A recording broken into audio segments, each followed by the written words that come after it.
बढ़ती गर्मी के साथ अब चुनावी गर्मी भी बढ़ती जा रही है। सभी पार्टी के उम्मीदवार अपने प्रचार में जोर शोर से लगे हैं। इसी कड़ी में कांग्रेस के रोहतक लोकसभा प्रत्याशी दीपेंद्र हुड्डा आज कोसली विधानसभा पहुंचे एवं चुनावी जनसभा को संबोधित किया। कोसली विधानसभा में विभिन्न गांवों में जनसभाओं को संबोधित करने के बाद मीडिया से बातचीत में उन्होंने रोहतक लोकसभा की 9 विधानसभाओं पर कांग्रेस पार्टी द्वारा भारी बहुमत से जीत दर्ज करवाने का दावा किया। उन्होंने कहा कि हरियाणा की 10 की 10 सीटों पर कांग्रेस प्रत्याशी जीत की ओर बढ़ चुके हैं। अनीता यादव जी हमारी पूर्व विधायक, हमारे बीच में जागृता पहलवान साथी, माताएं बहनें, मेरे गांव नटेड़ा में आज हम पहुंचे। हमने इतना मान सम्मान, मेरे को बचपन से गांव में आने का बार बार अवसर भी मिला है और गांव का कोई भी व्यक्ति कभी सर लगातार जिस तरीके से दौरे कर रहे हैं, किस प्रकार का समर्थन, सहयोग और प्यार लोगों का बहुत आशीर्वाद मिल रहा है। मैं समझता हूं कि रोहतक लोकसभा क्षेत्र में इस बार बहुत बड़े बहुमत से कांग्रेस पार्टी जीतने जा रही है। लेकिन केवल रोहतक में ही नहीं, आज 10 की 10 सीटों पर कांग्रेस पार्टी के उम्मीदवार जीत की तरफ बढ़ चुके हैं। भिवानी महेंद्रगढ़ से रावधान सिंह जी, तो हिसार से जयप्रकाश जी, सोनीपत से सतपाल ब्रह्मचारी जी, तो 10 की 10 सीटों पर, कहने का मतलब ये है 10 की 10 सीटों पर कांग्रेस पार्टी के उम्मीदवार जीत की तरफ बढ़ चुके हैं। और इस बात का लोगों की कितनी नाराजगी है उसका अंदाजा इस बात में आप लगा सकते हैं कि कल 3 विधायकों ने बीजेपी से समर्थन वापस लेकर कांग्रेस पार्टी को समर्थन देने का कार्य किया है। आप अंदाजा लगाएं।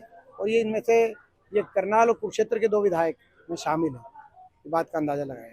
तो किस पायदान पर देखते हैं बीजेपी को 4 से 5 400 का जो पार का जो नारा है, क्योंकि विधायक उनके अब कांग्रेस में आ रहे हैं। देखिए, हरियाणा के अंदर 10 की 10 सीटों पर जैसे मैंने कहा कांग्रेस पार्टी जीतेगी, ऐसा मैं विश्वास है। दीपेंद्र जी, आपका सौम्य स्वभाव, आपका अच्छा विकास का नारा 2014-19 कोसली विधानसभा क्षेत्र, आज ना आपका स्वभाव बदला है ना आपका विकास बदला है। जनता वोट क्यों दे और क्या परिवर्तन आपको दे? सर सवाल पूरा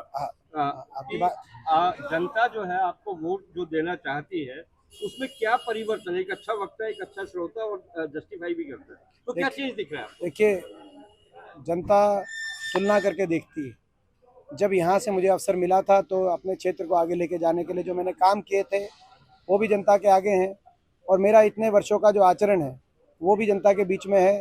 मैं चुनाव हार कर भी मैंने हिम्मत नहीं हारी और लोगों के बीच में आता रहा, बना रहा। लेकिन जो चुनाव जीत के गए वो डॉक्टर अरविंद शर्मा जी, वो 5 साल में जनता का एक बार धन्यवाद करने भी नहीं आए। और आपको याद होगा, जब मैं यहाँ से सांसद के रूप में मौका मिला था, मैं हर गांव में कई बार आकर विकास कार्यों में जो भी हो सकता था संभव वो प्रयास में करता था। तो जनता 2 आधार पर किसी भी उम्मीदवार को तोलने का काम करती है, तो काम और उसका आचरण। मैं समझता हूँ मेरा काम भी लोगों के आगे, मेरा आचरण भी लोगों के आगे है। और अब तुलनात्मक रूप से जो भाजपा के उम्मीदवार हैं उनके काम और आचरण भी लोगों के आगे हैं। तो जनता जब इंसानियत के तराजू पे तोल के फैसला करेगी तो मुझे पूरा विश्वास है कि जनता का आशीर्वाद मुझे मिलेगा। क्या परिवर्तन दिखाई दे रहे हैं आपको? मुझे पूरा परिवर्तन पूरा परिवर्तन दिखाई दे रहा है। लोगों का पूरा आशीर्वाद मिल रहा है। एक जनप्रतिनिधि से जनता को काफी अपेक्षा, और मुझे पूरा विश्वास है कि इस बार हम 9 की 9 सीटों से, 9 की 9 असेंबली सीटों से, रोहतक लोकसभा क्षेत्र की 9 की 9 सीटों से इस बार हमारी जीत होगी, ऐसा हमें पूरा विश्वास है। इस बार यह समुंदर नॉर्थ पोल और साउथ पोल कोसली में विशेष तौर से दोनों को एक साथ लेके चल रहा है, तो इसका क्या फर्क आने वाला है? मैं आपका प्रश्न नहीं समझ पाया। रामपुरा हाउस और एंटी रामपुरा हाउस दोनों को आप साथ लेके चल रहे हैं, तो नॉर्थ पोल और साउथ पोल ऐसा है कि हमारा कांग्रेस पार्टी का मजबूत परिवार है। और कांग्रेस पार्टी में कोसली हल्के में हमारे मजबूत जनाधार वाले हमारे साथी हैं। और जगदीश जी हमारे साथ जुड़े हैं, ये बड़े जनाधार वाले नेता ही हमारे साथ पीछे ज्वाइन हुए। आपने कहा क्या परिवर्तन है, एक परिवर्तन में आप ये भी आप ऐड करिए बहुत से।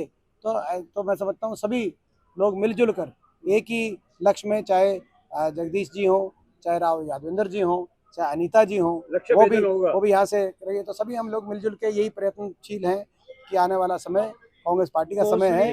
और मैंने जैसे कहा कि 9 की 9 सीटों पर, और मैं इतनी मेहनत कोसली क्षेत्र में इसीलिए कर रहा हूँ कि जो है मैं समझता हूँ कि हमारा लक्ष्य केवल जीत नहीं है। जीत तो निश्चित है, सबको पता है कि जीत ये निश्चित है रोहतक से इस बार, लेकिन बड़े बहुमत से जीत हो और 9 के 9 विधानसभा क्षेत्रों से जीत हो।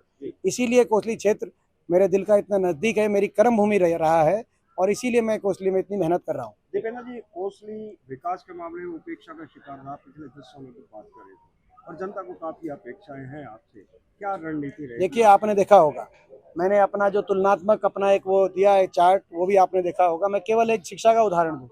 हमारी जब सरकार थी तो 18 शिक्षा के संस्थान, उच्च शिक्षा के संस्थान कोसली में हमने स्थापित कराने का काम किया था और 95 स्कूल अपग्रेड हुए थे। 18 शिक्षा के संस्थान यानी कि college, ITI, regional centre, engineering college, महिला रीजनल सेंटर, इस प्रकार के 18 संस्थान, केंद्रीय विद्यालय जो उच्च शिक्षा के संस्थान थे और 95 स्कूल अपग्रेड हुए थे और आसपास 2 यूनिवर्सिटी बनी थी, मीरपुर में और महेंद्रगढ़ के अंदर।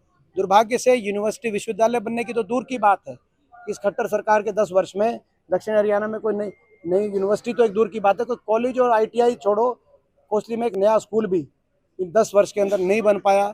अब 10 साल तक एक भी स्कूल ना बनाए। इसी प्रकार से अस्पतालों की बात है, इसी प्रकार से ग्रामीण विकास की बात है। तो आज मैं समझता हूँ कि ये सरकार 10 साल की एक पूरे क्षेत्र के लिए, जब एक बात आपको उदाहरण दिया कि खट्टर साहब को आने का समय ही नहीं मिल पाया, 10 साल छोटे समय नहीं होते और यहाँ से तो उनके विधायक रहे हैं, उनको आना चाहिए था यहाँ, लेकिन वो यहाँ तक आए भी नहीं तो उनको रुचि नहीं रही। हमारा अब एक संकल्प, अगला संकल्प ये है, पिछली बार एक संकल्प जब यहाँ से मौका मिला था तो मैंने शिक्षा का एक संकल्प लेकर मैं चला था, अपना तरफ से पूरा मैंने प्रयास किया था, यहाँ शिक्षा के बड़े बड़े संस्थान आए। आने वाले समय में अगर अवसर मिलता है तो यहाँ कोसली विधानसभा क्षेत्र में एक मानेसर IMT के तर्ज पर एक IMT कोसली स्थापित हो, एक औद्योगिक क्षेत्र बने और वो औद्योगिक क्षेत्र मैं समझता हूँ कि इस प्रकार से हो कि वहाँ देश विदेशी कंपनियों का निवेश हो, जैसे मानेसर में है, ताकि हमारी नौजवान पीढ़ी को